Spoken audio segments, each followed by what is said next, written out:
오늘도 하나님의 언약 잡고 구원받은 하나님의 자녀들이 말씀 속에서 하나님의 정확한 인도를 받고자 이 자리에 왔습니다. 하나님 진정으로 말씀이 선포되어질 때 우리의 닫혀있는 귀가 열려지고 영적인 눈이 열려지고 하나님의 말씀이 마음에 담겨지는 시간 되게 하여 주옵소서. 예수 그리스도의 생명의 복음으로 모든 죄, 저주, 사망의 권세가 무너지며 진정으로 하나님과 함께하는 은혜의 비밀을 누리는 귀한 시간 되게 하여 주옵소서. 살아계신 예수 그리스도 이름으로 기도합니다. 아멘. 저를 따라서 우리 또 한번 같이 고백하겠습니다. 예수님은 하나님 만나는 길 대신 참 선지자 그리스도이십니다. 예수님은 죄와 저주에서 해방하신 참 제사장 그리스도이십니다. 예수님은 사단의 세력을 멸하신 만왕의 왕 그리스도이십니다. 그 예수 그리스도는 우리 마음속에 영원히 함께 계십니다. 아멘. 예, 날마다 이 고백이 내 마음에 부딪혀지고 또한 내 삶 속에서 날마다 확인되는 귀한 분들 되시기를 바랍니다. 지난주에 말씀 제목이 문제 속에 하나님의 계획이 있다라는 제목이었죠. 문제 속에 감추어진 하나님의 계획입니다. 말씀을 다 전하고 나서 그 다음날 집에 이제 사역이 끝나고서는 들어왔는데 내 자녀가 안 들어온 거예요. 딸 하나가 안 들어온 거예요. 와, 문자도 안 보내고 전화도 안 오고 이게 학교에서 올 시간은 됐는데 이게 시간 되니까 안 오고 시간이 계속 흘러가는 거예요. 제 마음속에 무슨 마음이 들어갈까요? 문제 속에 하나님의 계획이 있다. 이게 들어갔을까요? 아니요. 저는 막 화가 나더라고요. 이 뭐지? 그래서 막 전화를 했어요. 안 받아요. 한 통화하고 두 통화하고 세 통화, 네 통화, 다섯 통화. 다섯 통화 지나고 나니까 열이 나는 거예요. 이제 막 전화도 안 받지. 문자 보냈는데 문자도 안 받지. 기분이 너무 완전히 상해버린. 내 아내는 옆에서 뭐라 그러죠? 문제 속에 하나님의 계획이 있다. 더 화가 나더라고요. 그래, 화가 나가지고 내가 씩씩거리면서 애가 안 들어왔는데 지금 뭐 하는 거냐고. 그래서 그럼 내가 뭐 해야 되겠냐고. 아니, 학교 전화번호를 해도 친구 전화번호를 해도 해가지고 전화해야 되지 않겠냐고. 나 전화번호 모른다고. 할 말이 없더라고요. 혼자서 씩씩거리는 거예요, 나 혼자. 시간이 이제 많이 지났어요. 갑자기 현관문이 열려요. 아이가 들어와요. 그러더니 뭐라 그러는지 아세요? 하이. 와, 열이 나가지고요. 그래서 이제 막 있었죠. 그러고 나서 이제 막 씩씩거리면서 장모님 오셨으니까 막 크게 화도 못 내겠고. 그래가지고 뭐 하여튼 시간을 보냈어요. 이제 저녁이 돼서 이제 가정 예배를 드리는데 문제 속에 하나님의 계획이 있다. 또 그 메시지가 나오는데 마음에 안 당기는 거예요, 이게. 저녁까지 되고 이제 다 자고 나서 이제 저만의 시간을 갖는데 제 마음속에 내가 왜 그렇게 씩씩거렸지? 이 생각이 드는 거예요. 말씀을 다시 한번 묵상하는데요. 지난주에 무슨 일이 있었냐면 우리나라의 가장 유명한 연예인이 이혼을 했습니다. 아시죠? 네. 왜 이혼했을까요? 어제 신문에 하나 나왔는데 그 신문에 한 연예인이 배우가 자살을 했어요. 호텔에서 자살을 했어요. 뭐라고 설명은 안 하겠습니다. 왜 죽었을까요? 아무도 몰라요. 큰 문제가 있었던 것도 아니고 큰 여러 가지 사건이 있었던 것도 아니에요. 많은 사람들이 문제가 오고 여러 가지 어려움들이 옵니다. 내 자녀가 그 시간 조금 늦게 왔다고 내 마음이 콩당콩당 뛰어요. 왜 그럴까요? 옛날 같으면 안 그랬는데 요새 하도 뉴스나 이런 것들이 심각한 내용들이 많이 나오니까 내 생각 속에 무엇이 들어가냐면 각인이 되어버린 거예요. 그게 이제 뭔가 이렇게 내 마음에 이제 걱정이 되는 거죠. 이 속에서 쭉 지나면서 지난주의 말씀을 다시 한번 생각해 봅니다. 이 문제 속엔 분명히 하나님의 계획이 있을 텐데, 하나님 나에게 무엇을 정말로 보여주시기 위한 것입니까? 좀 생각을 했는데요. 이 땅에 그래서 치유가 필요한 거다. 이 땅에 정말로 치유해야 될 대상자들이 너무 많다. 그들은 다 감춰져 있다. 아무도 모른다. 그걸 누가 해야 되겠느냐? 의사가 해야 되겠느냐? 아니면 지식인들이 해야 되겠느냐? 이건 영적인 건데, 이거는 아무나 할 수 있는 게 아니다. 복음 가진 자만이 할 수 있는 거다. 이게 메시지에 들어오는데요. 어제 또 이제 집중신학원에서 또 메시지를 듣는데 치유에 대한 메시지가 핵심에서부터 쭉 나오는데요. 저 안에 답이 돼버리는 거예요. 그래, 맞다. 정말로 이 땅에 복음을 가지고 이 사람 한 영혼들을 치유하는 그 응답 속에 내가 있어야겠다. 이게 제가 지난주에 받은 말씀, 기도 제목입니다. 우리가 말씀을 그냥 듣지 마시고 그 말씀이 내 안에서 정말로 다시 한번 기도 제목이 되고 삶 속에서 문제 속에서 어떠한 상황 속에서도 확인하는 귀한 분들 되시기를 소원합니다. 오늘 제목은 뭐냐면요. 구원의 계보를 이어갈 한 사람입니다. 먼저 서론에 보면요. 우선순위라는 단어를 적었죠. 먼저 할 것과 나중 할 것이 있어요. 어떤 예전에 영상을 하나 봤는데 그 영상 제목이 뭐냐면 이런 제목이에요. 예수님은 나의 3순위, 세 번째 순위라는 거예요. 제목이 좀 독특해서 그 영상을 봤어요. 근데 그 영상을 쭉 보는데 그 내용인즉 예수님은 나의 3순위이다. 세 번째 순위다. 문제를 만나는데 그 문제를 만나니까 나는 어떻게 하느냐? 내 힘으로 뭔가를 막 해결하려고 몸부림치더라. 그러더니 내 힘으로 해결할 수 없으니까 한계에 부딪히니까 다른 사람의 도움을 받으려고 내가 하더라. 상대의 도움을 받으려고 하는 것이죠. 근데 그 상대방의 도움도 받을 수 없으니까 어떡하냐면 이제 그때서는 천부여 의지없어서 두 손 들고 주님 앞에 나옵니다. 그러니까 이제 도저히 할 수 없으니까 이제 하나님 앞에 나오는 거예요. 그래서 이 영상이 뭐라고 하냐면 예수님은 나의 3순위, 세 번째 순위. 그래서 이제 마지막에 그런 내용이 있더라고요. 그런 3순위의 예수님이 나의 1순위가 되기를 난 기도한다. 이 영상을 쭉 보는데요. 대부분이 이런 삶을 살고 있지 않을까 생각이 됩니다. 문제가 와요. 문제가 오는데 1순위인 주님이 사라져 있고 내 힘으로 해결하려고 하고 다른 사람의 힘으로 해결하다가 도저히 안 되면 이제 하나님 앞에 나오는 이런 삶. 많은 기독교인들과 대부분이 이렇지 않을까 좀 생각을 해봅니다. 예수 그리스도가 나의 모든 삶의 1순위가 되어지는 귀한 분들 되시기를 소원합니다. 그러면 하나님의 우선순위는 어디에 있을까요? 하나님의 우선순위는 어디에다 둘까요? 하나님의 우선순위는요, 구원에다 둡니다. 모든 정말 우선은 구원에다 초점을 맞춰요. 구원을 이루기 위해서 하나님은 우리에게 그리스도를 보내신 거예요. 그래서 그 그리스도를 붙잡으라는 거예요.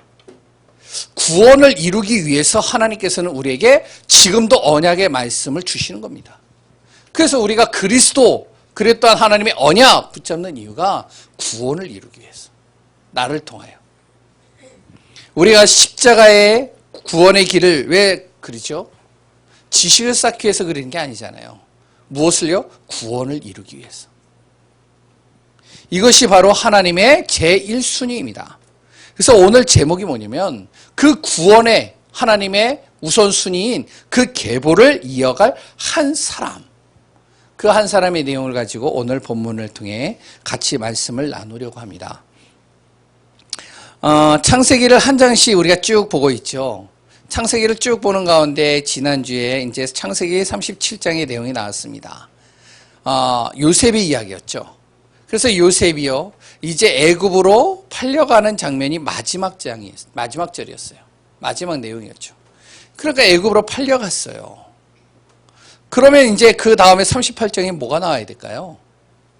팔려간 요셉이 나와야 되잖아요.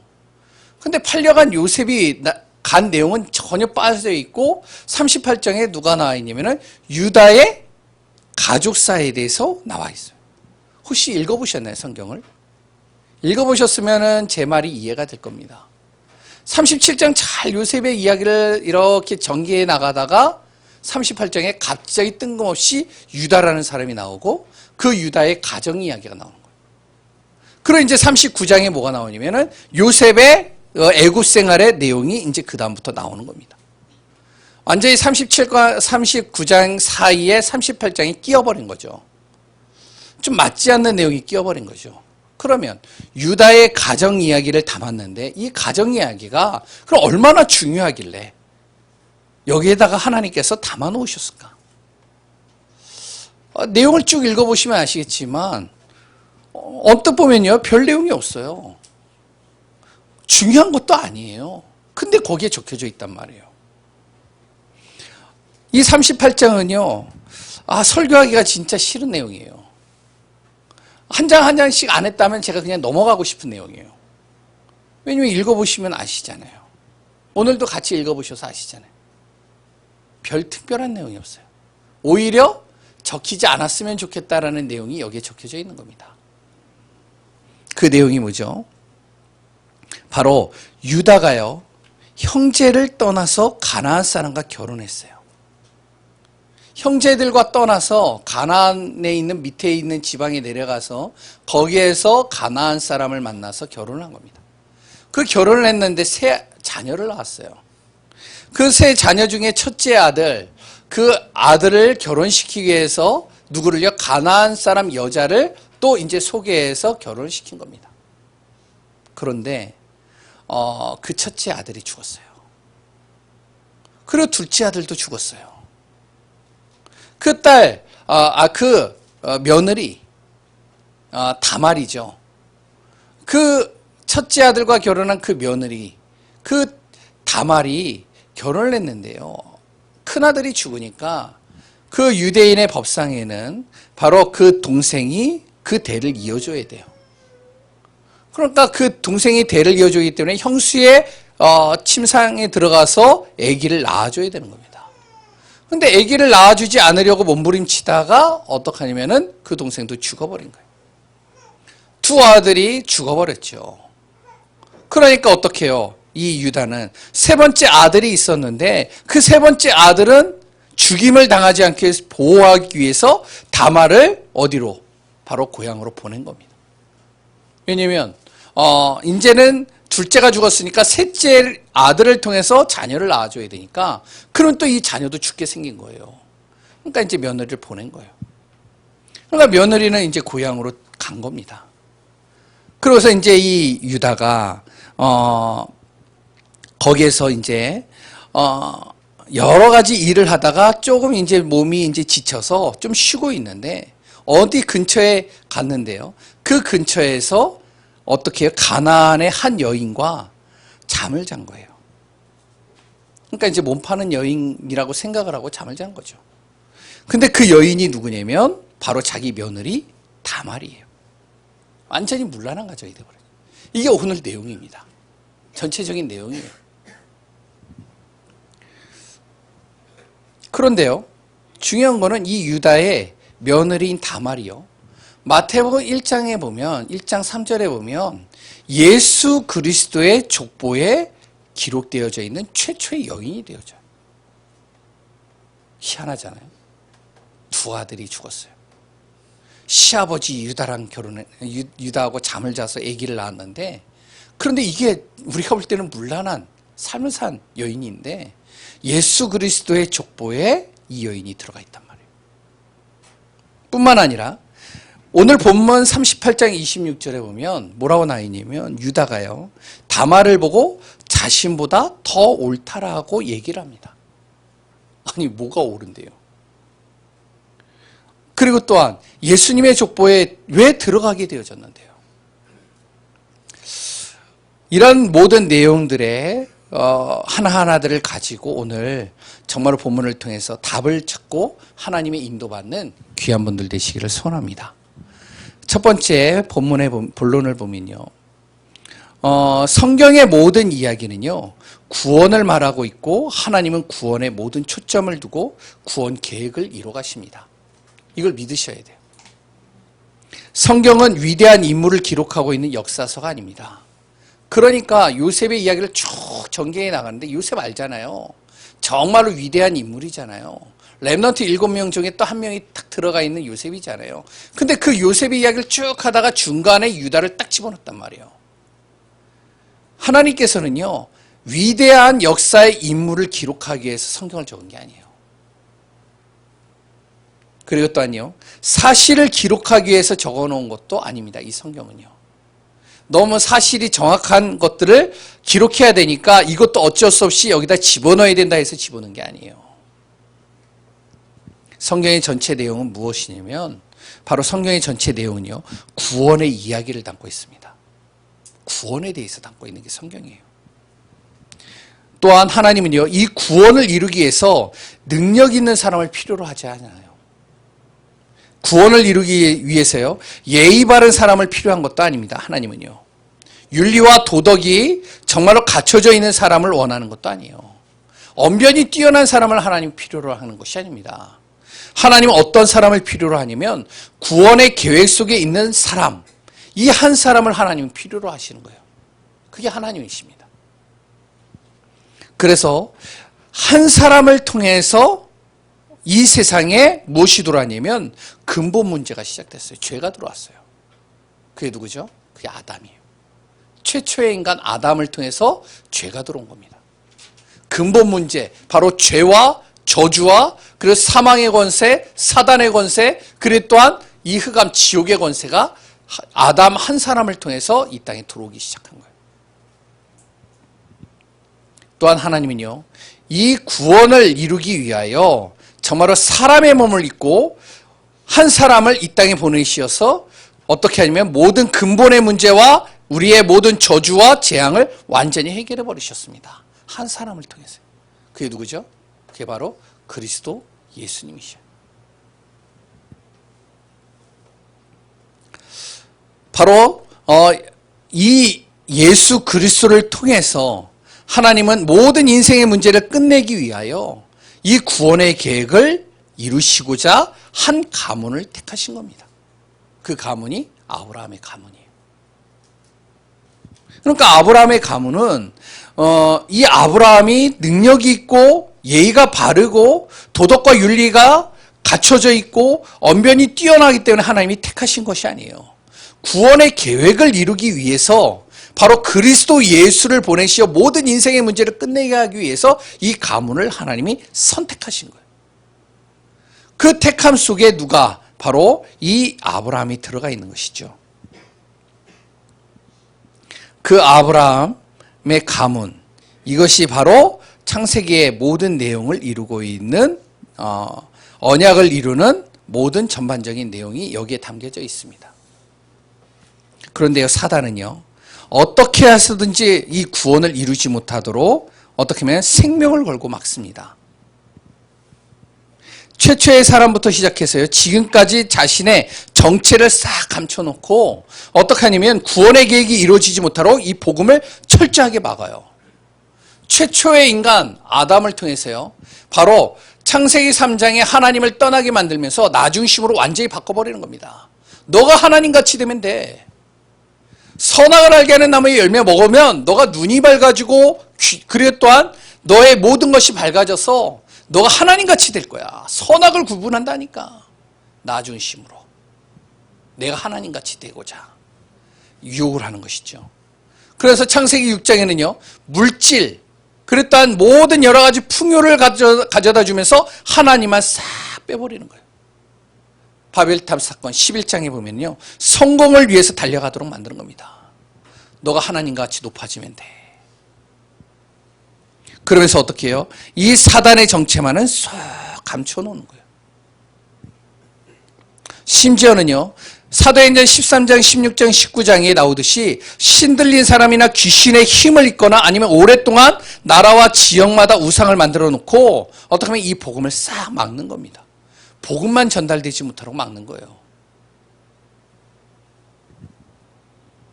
오늘 본문의 내용을 보더라도 어떠냐? 정말로요. 사람들의 정신과 육신과 영혼을 완전히 다 무너뜨리는 겁니다. 아브라함의 가문을 보세요. 아브라함의 가문에 태어난 야곱의 가문. 구원의 계획을 이뤄가지 못하도록 이 사단이요, 철저하게 속이는 장면들이 곳곳에 계속 나옵니다. 야곱을 봐서 아시잖아요. 야곱이요, 언약을 받았어요. 그런데 이 언약을 이웃지 못하도록 자꾸만 인본주의, 불신앙, 자꾸 여러 길 속으로 자꾸 들어가게 만드는 겁니다. 하나님만 모르게 만드는 거예요. 그러고서는요, 이 야곱의 자녀들을 정말로 통해 이 복음의 구원의 계획이 이어가지 못하도록 속이는 겁니다. 첫째 장자에게는 어떻게 속였죠? 음란을 통해서 속인 거예요. 그래서 거기서 언약에서 벗어나도록. 둘째와 셋째 시므온과 레위는 어떻게 속였죠? 바로 살인을 가지고 속이는 거예요. 살인죄를 집어넣어가지고 언약의 대열에서 벗어나게 만드는 거예요. 넷째 아들은요, 이 넷째 아들은요, 문란한 삶을 통해서 언약에서 벗어나게 만드는 거예요. 그 중에 이 야곱의 아들들 중에 그래도 복음을 붙잡았다라고 하는 요셉, 그 요셉은요, 바로 노예로 끌려가게 만들어서 애굽으로 완전히 흩어지게 만들어버린 거예요. 이 사단은요, 어떻게 해서든지 이 복음이 증거되지 못하도록, 구원을 이루지 못하도록 철저하게 막아요.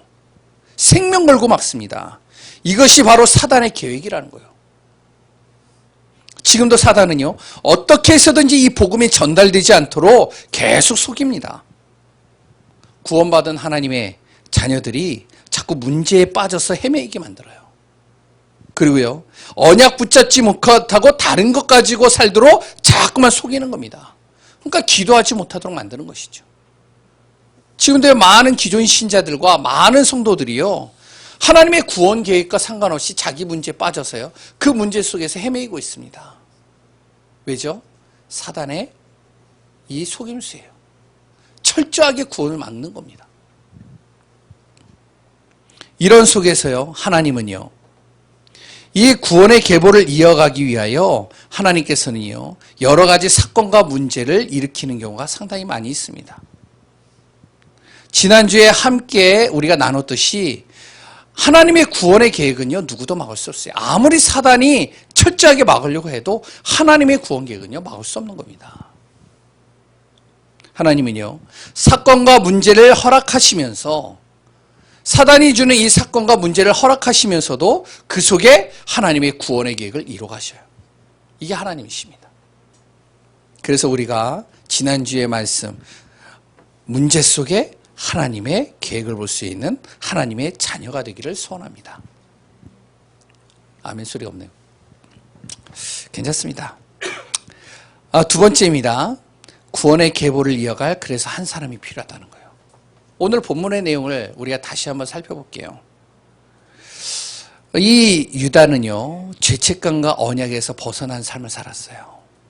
언약을 이을 사람임에서도 불구하고 죄책감에 빠지고요, 언약에서 벗어난 인생을 살았습니다.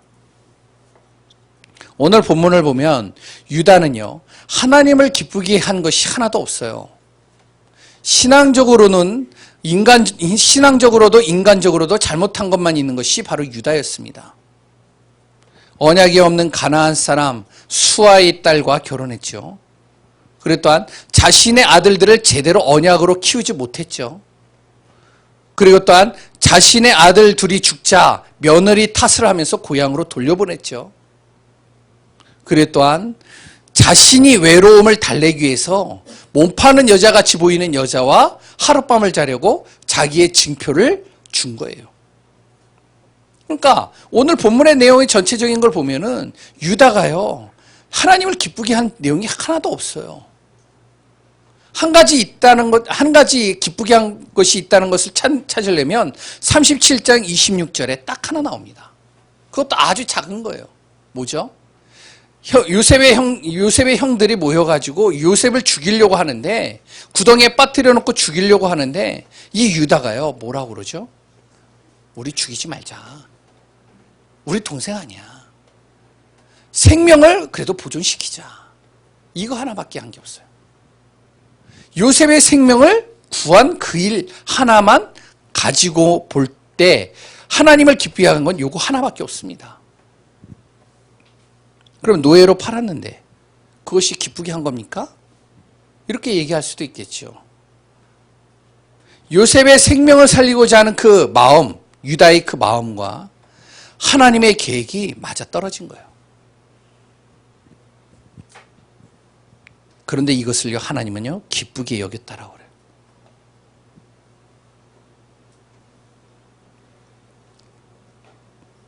나중에 유다는요, 장자의 축복을 받고요, 구원의 계보 속에 들어가는 인물이 되어집니다. 이 유다가요, 요 하나만 하나님을 기쁘게 했는데, 이 유다의 마음에는요, 죄책감이 항상 빠져 있었어요. 어떤 죄책감이죠? 아버지를 슬프게 만들었다. 아버지를 상심케 만들었다. 이것이 죄책감에 빠져가지고요, 자기의 형제들을 떠나서 가나안 땅으로 간 겁니다. 그래서 그 죄책감에 빠져 있었던 거예요. 죄책감에 빠져 있다 보니까요, 너무 힘드니까 삶 자체가 무너져 버리니까 어떻게 하면 문란한 삶을 살아버린 거예요. 이게 유다였습니다. 그런 가문에 태어난 두 자녀예요. 그런 아버지 밑에서 태어난 두 자녀, 엘과 오난, 바로 첫째와 둘째죠. 이들 또한 구원의 계획에 전혀 관심 없는 인물들로 이렇게 자라게 되어졌습니다. 이 두 아들은요, 끝내는 어떻게 하면 죽음을 맞이한 거예요. 유다의 첫째인 엘은 7절에 하나님 보시기에 악하였다라고 설명을 합니다. 그래서 하나님께서 그 생명을 걷어가셨다라고 얘기를 해요. 우리의 기준에 악한 것은 뭐죠? 행위가 잘못되어진 것을 악하다라고 얘기를 하죠. 그런데 하나님의 기준은요, 행위가 악한 것이 아니에요. 하나님의 기준에 악한 것은 무엇이냐면 하나님을 믿지 않는 거예요. 그리고 또한 하나님의 계획에 대적하는 겁니다. 이게 바로 하나님 안에서는 악한 거예요. 그러니까 이 엘, 첫째 아들은 이 두 가지를 다 갖추고 있었던 것 같아요. 그러니까 하나님이 보시기에 악하였다고 표현을 하겠죠. 그럼 둘째 아들 오난은 어떤가요? 형이 죽자 어떻게 하면 이제 둘째 아들이 그 구원의 계보를 이어가야 돼요. 그래서 하나님은 유다를 통해서 구원의 계보를 이어가기 위해서 정말로 이 오난을 통해 정말로 이 다말과 결혼하여 자녀를 얻기를 원했는데, 이 오난은 어떤 이유면은 이것을 거부해버린 거예요. 거부한 이유는요, 9절에 나옵니다. 형의 자녀를 낳아주지 않으려고 몸부림친 거예요. 왜요? 자식을 낳아주면 자신의 자녀가 되지 않는 거예요. 이 자식이요. 형의 자식이 되는 겁니다. 그러니까 형이 자식이 되면 어떡하냐? 장자에게는 아버지의 모든 유산이 다 내려가요.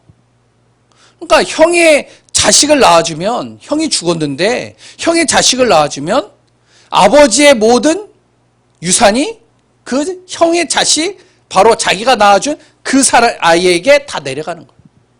그럼 자기 아들에게는 하나도 내려가지 않는 거예요. 그러니까 이 오난이 어떻게 했냐면 후대를 통해서 또한 이 축복을 놓치지 않으려고 자기 유익을 위해서 아이를 안 낳아주는 거예요. 바로 그 씨를 안 주는 거죠. 끝내 어떻게 해요? 이것이 하나님의 보시기에 굉장히 악했다라고 설명을 하고 있습니다. 그래서 어떻게 하면 하나님이 그 생명도 걷어가시는 거예요. 구원의 역사를 이어가기를 하나님 원하셨는데 이것을 오난은 거부했죠. 또한 이 엘은요, 하나님을 대적했죠. 하나님을 믿지 않았죠. 두 아들이 죽어버렸어요. 이제 마지막 셋째 아들이 나온 겁니다. 근데 그 셋째 아들은요, 아버지가 보호하는 거예요. 그러니까 자녀를 가질 수가 없잖아요. 계보를 이어갈 수 없잖아요. 그랬을 때 구원의 계보를 위해 인생을 건 한 사람이 있었습니다. 그게 누구냐? 다말입니다. 하나님 보시기에 바로 유다는요, 잠깐 하나님의 구원의 계획에 쓰임받는가 싶었더니 이후의 삶은 어땠냐면 바로 언약에서 벗어난 삶을 살았어요. 유다의 자녀들 중에 두 자녀는 하나님 보시기에 악한 삶을 살다가 끝내는 죽게 되어졌습니다. 그런데요, 한 사람, 이 구원의 계획인 하나님의 언약을 잡은 한 사람이 있었습니다. 그게 누구냐? 그게 다말이에요.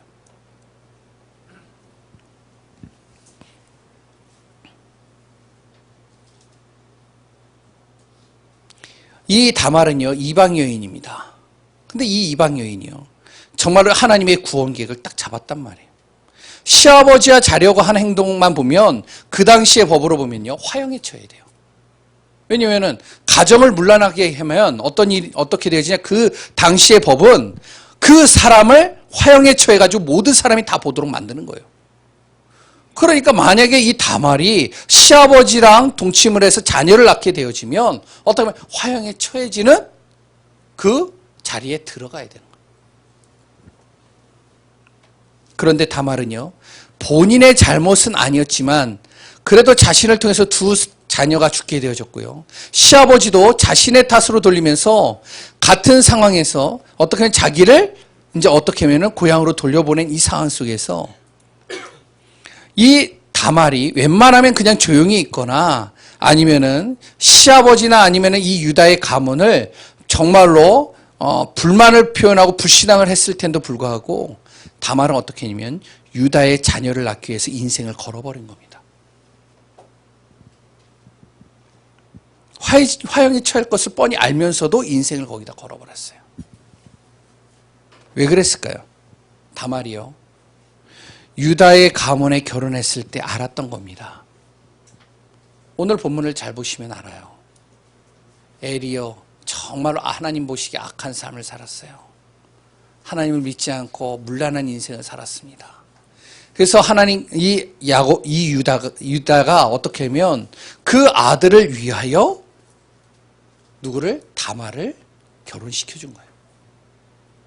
그 다말이요, 이 집안에 딱 들어왔는데 이제 집안에 들어오고 나서 아는 거예요. 이 가문이 어떤 가문인지를. 이 유다의 가문이 바로 단순한 가문이 아닌 것을 알았던 겁니다. 하나님께서 전 인류를 구원하기 위해서 택한 이 가문이라는 것을 이 다말이 알게 된 거예요. 아브라함부터 시작하여 유다에 이르기까지 바로 하나님께서 어떻게 이 가문을 인도하셨는지를 이 다말이 알았어요.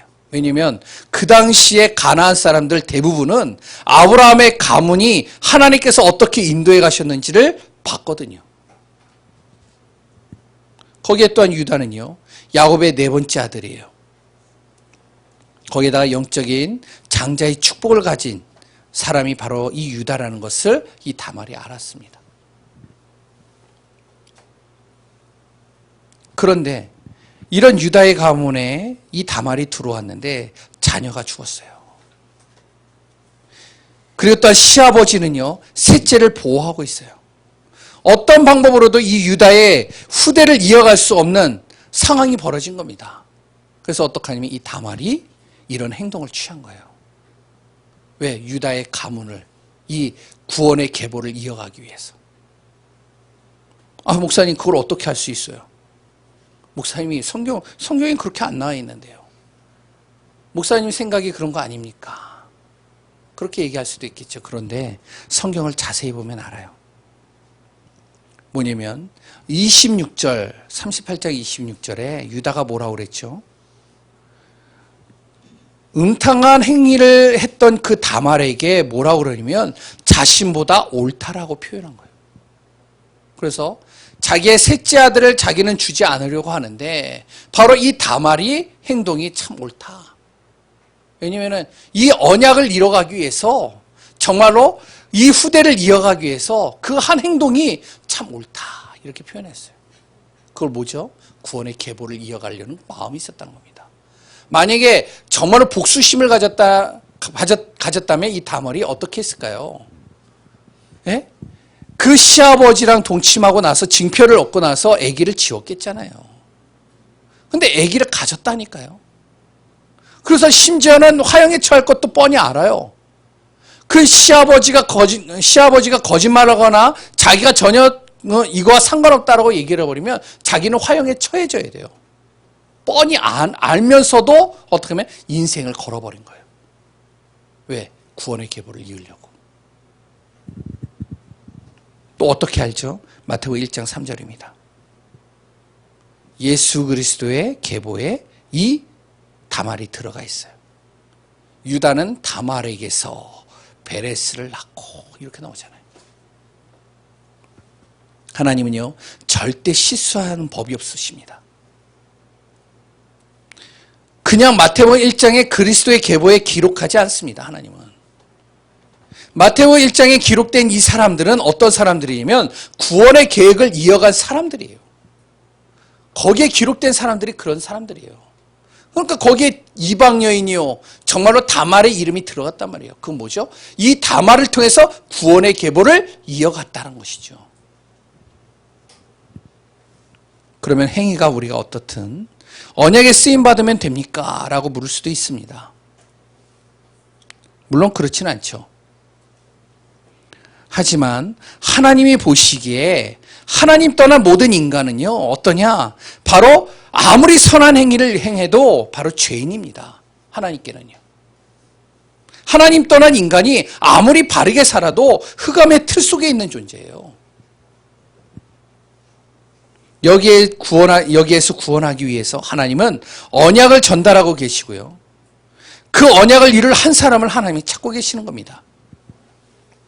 우리가 조금 부족하고 문제가 있어도 구원의 백성이 맞고 그랬다 우리 교회가 하나님의 구원의 계획을 이루는 교회가 맞다면 조금 문제가 있어도 결국 어떻게 하냐? 하나님은 우리 교회를 통해서 이 구원의 역사를 이루어 가신다는 사실입니다. 이게 정말로 믿어져야 돼요. 그러면 나는 어디에 서 있는지 한번 점검해 봐야 됩니다. 하나님께서 나를 통해 구원을 이루어 가시기 원하십니다. 이것 때문에 나를 택했어요. 구원의 길로 인도하셨을 뿐만 아니라 나의 억가 현장에 정말로 이 모든 삶을 구원과 연결시키기 위해서 나에게 주신 겁니다.